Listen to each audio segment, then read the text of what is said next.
Vivez votre passion du sport auto avec Motul.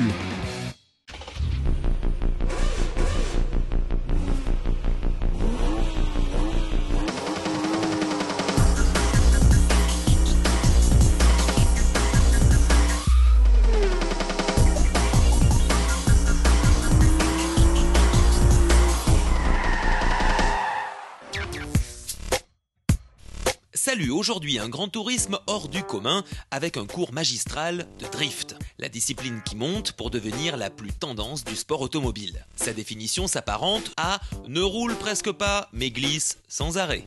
Au volant, le maître français de la discipline, Jérôme Vassia. À ses côtés, Geoffrey Delus, pilote essayeur de grand tourisme, venu prendre une leçon. Côté concept, le futur s'installe à Francfort avec un stand BMW aussi grand que riche en nouveautés. Voici la BMW i8 Concept. Place au sport avec l'Intercontinental Le Mans Cup ou plus simplement l'ILMC. Plus une seconde à perdre, contact, c'est parti.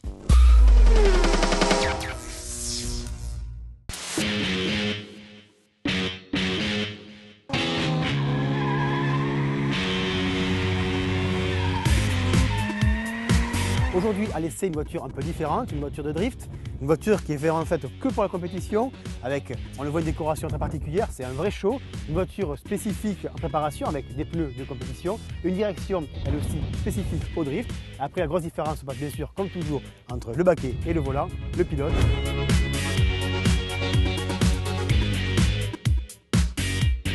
Nom, Jérôme Vassia. Passion, le drift. Signe particulier, glisseur professionnel. Jérôme, si tu nous parlais de cette BMW M3, une propulsion.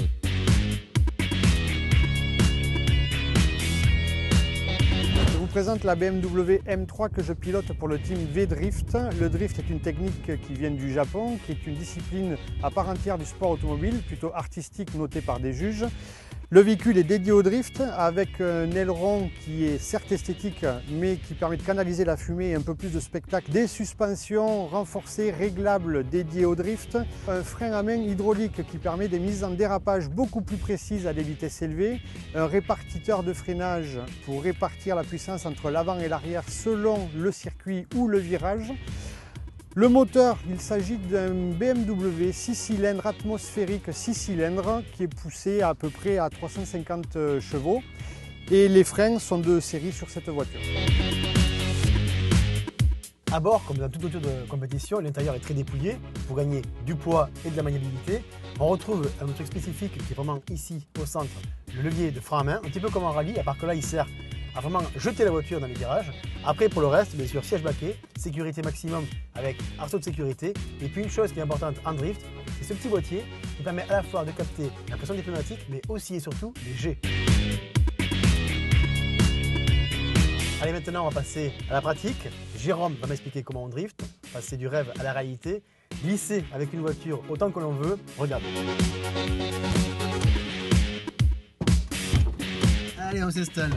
Geoffrey, je te propose d'apprendre avec Jérôme, maître en drift, le b.a.-ba de cette nouvelle discipline du sport automobile.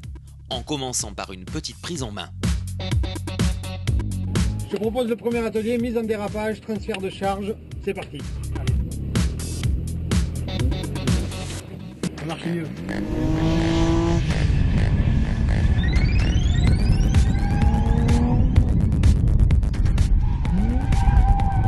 Là j'arrive là. Ça s'appelle 136. Bienvenue au club. Bienvenue au club des 360. T'es chargé à l'arrière. Alors ça tient super bien. Bien sûr. Lâche l'accélérateur. Ça tient plus. T'as raison. Ça dérape. D'accord.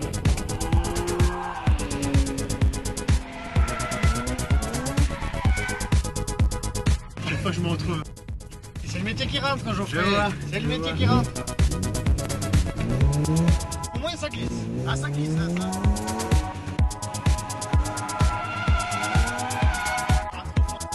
Alors, je pense qu'il faut être un peu plus vif avec le volant. Tu fais des mises en dérive qui sont parfaites, rapides. Plus rapide avec le volant. D'accord, il faut que je me force. Voilà, force-toi, les mains très mobiles sur le volant.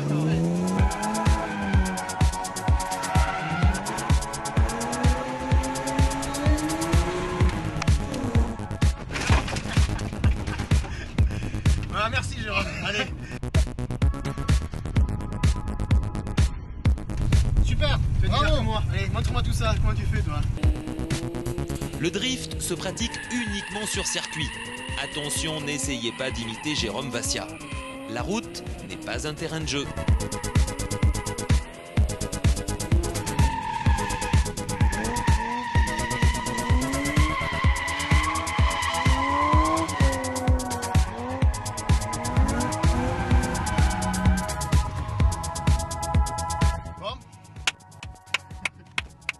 Merci, hein. Avec plaisir, Geoffrey. Bon, écoute, la prochaine fois, je pense qu'on va faire la chose suivante. Tu m'as initié, hein. Mais tu vas venir essayer une voiture. Qu'est-ce qui te fait plaisir? Une sportive. Une sportive, mais je suis amateur de voitures en général. Je te laisse le choix de la voiture, Geoffrey. D'accord. Bon, ok, c'est noté. Par contre, il y a un peu de fumée, hein, je te le garantis. Allez, on va prendre l'air. Merci, Geoffrey.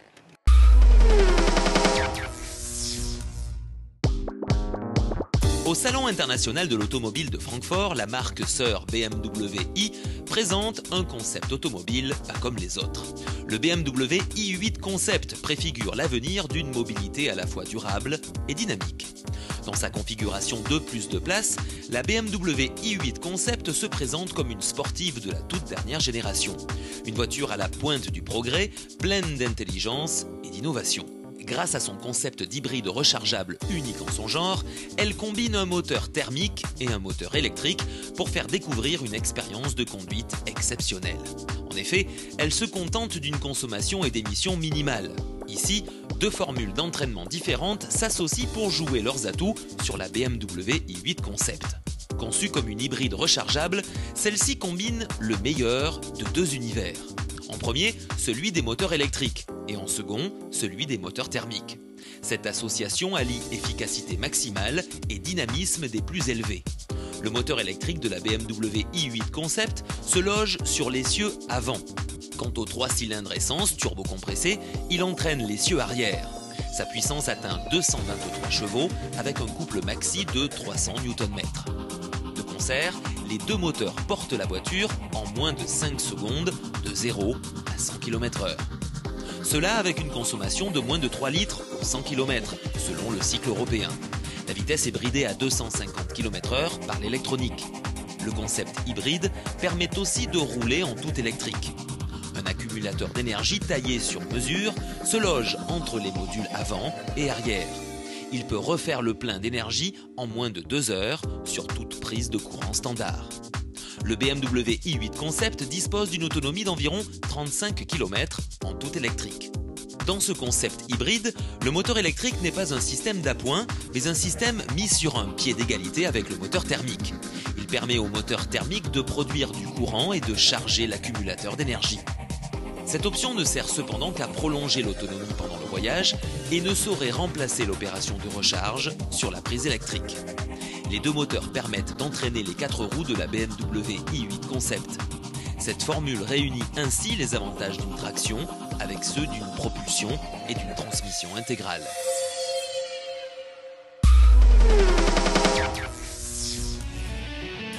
Fin mars, c'était la grande ouverture de cette saison d'Intercontinental Le Mans Cup à Sebring, au cœur des Everglades de Floride. Une piste mythique qui avait vu l'arrivée de la nouvelle Peugeot 908. Les Français étaient là pour tester leur nouvelle monture, pendant qu'Audi, leur meilleur ennemi, fêtait la dernière sortie de leur auto. La victoire avait été signée Peugeot, mais avec la 908 HDI FAP, l'ancienne génération, avec l'équipe Oreca et le trio Duval-Panis-Lapierre. Parce que c'est la délivrance, et c'est une délivrance après une course qui a été très forte, après une course exceptionnelle où on bat les deux plus grandes équipes qui font la renommée des 24 heures du Mans. Puis, au mois de mai, direction la Belgique, à Spa, pour le premier duel des nouvelles Peugeot et Audi. Si les qualifications avaient largement tourné en faveur des Audi, suite à un arrêt brutal des qualifs, les Peugeot ont réalisé le doublé qui annonçait d'ores et déjà une bagarre sans merci au Mans mi-juin. Et nous n'avons pas été déçus. Après 24 heures de course extrêmement intense et l'abandon de 2 des 3 Audi sur crash, c'est l'R18 de Tréluyer, Lotterer et Fassler qui s'impose avec 13 petites secondes d'avance sur la Peugeot de Bourdet, Pagenot et Lamy. 2 semaines plus tard, début juillet, direction Imola pour la 4e manche. Les Peugeot pouvaient espérer un triplé à 1 heure de l'arrivée. Ce sera finalement un doublé devant les Audi. Ça a été le sans faute sur toute la ligne. Pole position, meilleur tour en course et doublé à l'arrivée avec les Audi à un tour. Malheureusement, on n'est pas au Mans, mais chaque victoire pour moi est exceptionnelle. À la mi-saison, c'est Peugeot qui est en tête du classement provisoire avant la 5e manche des 6 heures Silverstone.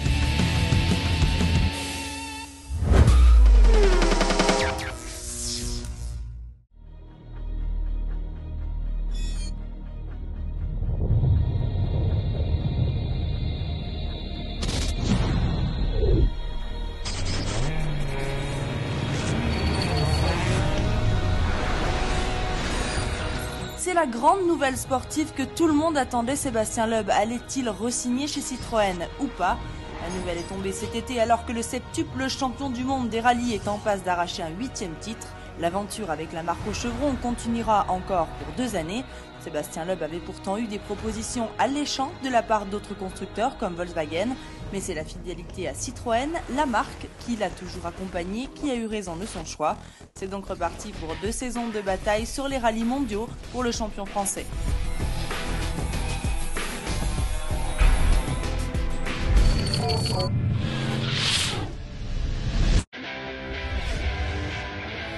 Hey baby, you're irresistible. Hey baby, you're so powerful. Hey baby, you're so powerful, with your sex